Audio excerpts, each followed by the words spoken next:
अक्सर ऐसा होता है ना कि हम एक ऐसी नौकरी में फंस जाते हैं जहां तनख्वाह तो अच्छी मिलती है, पर अंदर से वो खुशी, वो सुकून गायब रहता है।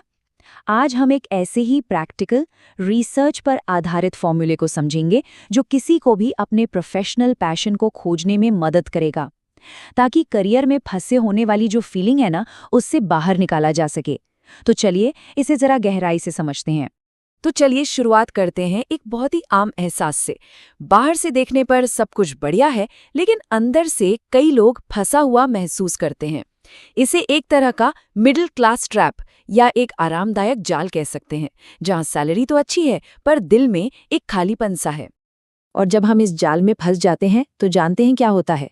मशहूर कवि पाश की ये लाइन उस एहसास को बिल्कुल सही पकड़ती है।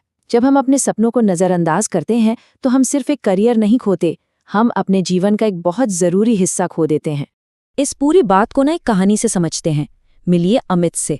सुबह 9 से रात 9 की नौकरी, लिंक्डइन पर प्राउड टू अनाउंस वाली पोस्ट, माता पिता भी खुश। मतलब बाहर से देखने पर जिंदगी एकदम सेट है, लेकिन अंदर से अमित को महसूस हो रहा था कि कुछ तो है जो टूट गया है, कुछ तो है जो गलत है। और ये सिर्फ अमित की कहानी नहीं है। सच तो ये है कि ये हम में से बहुत लोगों की कहानी है। गैलप का 2024 का सर्वे बताता है कि दुनिया भर में 100 में से 77 लोग, मतलब 77% कर्मचारी अपने काम से कोई जुड़ाव महसूस नहीं करते। और हमारे साउथ एशिया में तो ये आंकड़ा और भी खराब है। ये दिखाता है कि ज्यादातर लोग ऐसी जगह काम कर रहे हैं जहां उनका दिल नहीं लगता। अक्सर लोगों को लगता है कि पैशन या जुनून एक लग्जरी है, लेकिन असल में ये एक आर्थिक ज़रूरत है। वही गैलप सर्वे बताता है कि जो कर्मचारी अपने काम में दिल से जुड़े होते हैं वे 18% ज़्यादा प्रोडक्टिव होते हैं, और उनकी कंपनियां वो 23% ज़्यादा मुनाफा कमाती हैं। तो सोचिए, जुनून का पीछा न करना कितना महंगा पड़ रहा है। तो ठीक है, समस्या तो साफ है, लेकिन इसका समाधान क्या है? ज्यादातर जो सलाह दी जाती है कि अपने पैशन को फॉलो करो, वो असल में एक बहुत बड़ा मिथक है। चलिए देखते हैं कि ये सलाह हमें कैसे गुमराह करती है। स्टैनफोर्ड यूनिवर्सिटी की 2018 की एक स्टडी ने इस पर से पर्दा उठाया। देखिए, 2 तरह की सोच होती है। एक है फिक्स्ड माइंडसेट। ये लोग सोचते हैं कि पैशन कोई छिपी हुई चीज़ है जिसे बस ढूंढना है। और दूसरी तरफ है ग्रोथ माइंडसेट वाले लोग। वो समझते हैं कि पैशन एक पौधे के बीज जैसा है जिसे मेहनत और समय देकर उगाना पड़ता है। तो बॉटम लाइन क्या है? सही फॉर्मूला पैशन ढूंढना नहीं है। सही फॉर्मूला है पहले कोई स्किल बनाना। जैसा कि कैल न्यूपोर्ट कहते हैं, जब आप किसी चीज़ में अच्छे बन जाते हैं तो पैशन खुद ब खुद वहाँ से पैदा होने लगता है। तो अगर पुरानी सलाह काम नहीं करती तो नया रास्ता क्या है? यहीं पर आता है एक सिंपल, एक्शन पर आधारित 3 स्टेप का फॉर्मूला, जो पूरी तरह से वैज्ञानिक रिसर्च पर बना है। यह है 3E फॉर्मूला: एक्सप्लोर, एंगेज और एक्सेल। यानी पहले दुनिया को देखो, फिर उसमें हाथ आजमाओ और फिर किसी एक चीज में महारत हासिल करो। ये एक करियर खोजने के लिए एक नया कंपास है, और ये सिर्फ सोचने के बारे में नहीं है, ये करने के बारे में है। पहला और शायद सबसे जरूरी कदम है एक्सप्लोर करना। देखिए, समस्या अक्सर रुचि की कमी नहीं बल्कि जानकारी की कमी होती है। दुनिया में 12,000 से ज्यादा तरह के करियर हैं, लेकिन एक औसत स्टूडेंट को सिर्फ 10 से 15 के बारे में पता होता है। इसलिए अंदर झांकने के बजाय बाहर की दुनिया को एक्सप्लोर करना जरूरी है। किताबें पढ़ें, अलग अलग इंडस्ट्री के लोगों से मिलें, ऑनलाइन कोर्स करें। खासकर यूनिवर्सिटी स्टूडेंट्स के लिए तो ये बहुत ही जरूरी है कि वो अपनी डिग्री से बाहर की दुनिया को भी देखें। अच्छा, एक्सप्लोर करने के बाद आता है एंगेज, यानी किसी चीज में हाथ आजमाना। यहाँ पर जोश कॉफमैन का 20 घंटे का नियम बहुत काम आता है। ये नियम कहता है कि किसी भी नई स्किल में ठीक ठाक होने के लिए सिर्फ 20 घंटे की प्रैक्टिस काफी है। मतलब सिर्फ 1 महीने में रोज के 45 मिनट देकर ये पता लगाया जा सकता है कि कोई चीज हमारे लिए है या नहीं। स्टूडेंट्स इंटर्नशिप या छोटे छोटे प्रोजेक्ट से ये कर सकते हैं। और जब आप किसी चीज में 20 घंटे लगा देते हैं और आपको लगता है कि हाँ, इसमें मजा आ रहा है, तब आता है अगला कदम, एक्सेल करना, यानी उसमें महारत हासिल करना। यहीं पर एंजेला डकवर्थ का ग्रिट का कॉन्सेप्ट सामने आता है। उनकी रिसर्च कहती है कि सफलता का सबसे बड़ा कारण टैलेंट या आईक्यू नहीं बल्कि ग्रिट है, यानी पैशन और लगन का मेल। और सबसे अच्छी बात यह है कि ग्रिट कोई जन्म से मिली चीज नहीं है, इसे वक्त के साथ बनाया जा सकता है।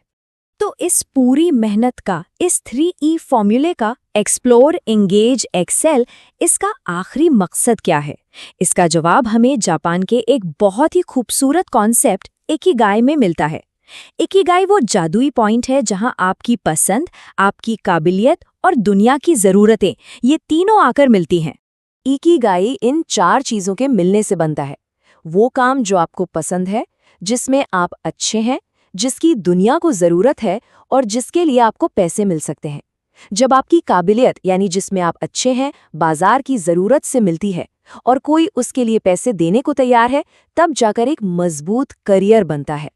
जब ये चारों चीज़ें एक साथ आ जाती हैं तो काम सिर्फ काम नहीं रहता, वो सुबह उठने की एक वजह बन जाता है। और ये बात समझना बहुत ज़रूरी है, इकिगाई कोई खजाना नहीं है जो ढूंढने से मिलेगा। इसे बनाया जाता है लगातार एक्शन लेने से। अमित को वुड कार्विंग में अपना इकिगाई पहले दिन नहीं मिला था। उसने एक्सप्लोर, एंगेज और एक्सेल करके समय के साथ अपनी मेहनत से इसे बनाया। अब ये सब सुनने में तो बहुत अच्छा लगता है ना? लेकिन मन में कई सवाल उठते हैं, कई बहाने आते हैं जो हमें रोकते हैं। तो चलिए उन आम बहानों और मानसिक रुकावटों को एक-एक करके तोड़ते हैं। सबसे पहला और सबसे आम सवाल जो मन में आता है, क्या उम्र एक रुकावट है? क्या अब कुछ नया शुरू करने में बहुत देर हो चुकी है? जवाब है बिल्कुल नहीं। और ये मैं नहीं, डेटा कह रहा है। दुनिया भर में करियर बदलने की औसत उम्र 39 साल है। बस ये याद रखिए, 34 की उम्र में शुरू करना 44 की उम्र में शुरू करने से बेहतर है, और आज शुरू करना कल से बेहतर है। जरूरी है शुरुआत करना। दूसरी सबसे बड़ी रुकावट, खासकर हमारे यहाँ, माता पिता की उम्मीदें। ये एक बहुत बड़ी चिंता हो सकती है कि अगर वो हमारे चुने हुए रास्ते से सहमत नहीं हुए तो क्या होगा। इसका समाधान एक लाइन में है, उनसे बहस मत करो, उन्हें नतीजे दिखाओ। अपनी मुख्य पढ़ाई या नौकरी को बिना छेड़े एक साइड प्रोजेक्ट शुरू करो। जैसे अमित ने जब अपनी पहली $47 की बिक्री की तब अपनी माँ को बताया और उसके बाद कोई सवाल नहीं उठा।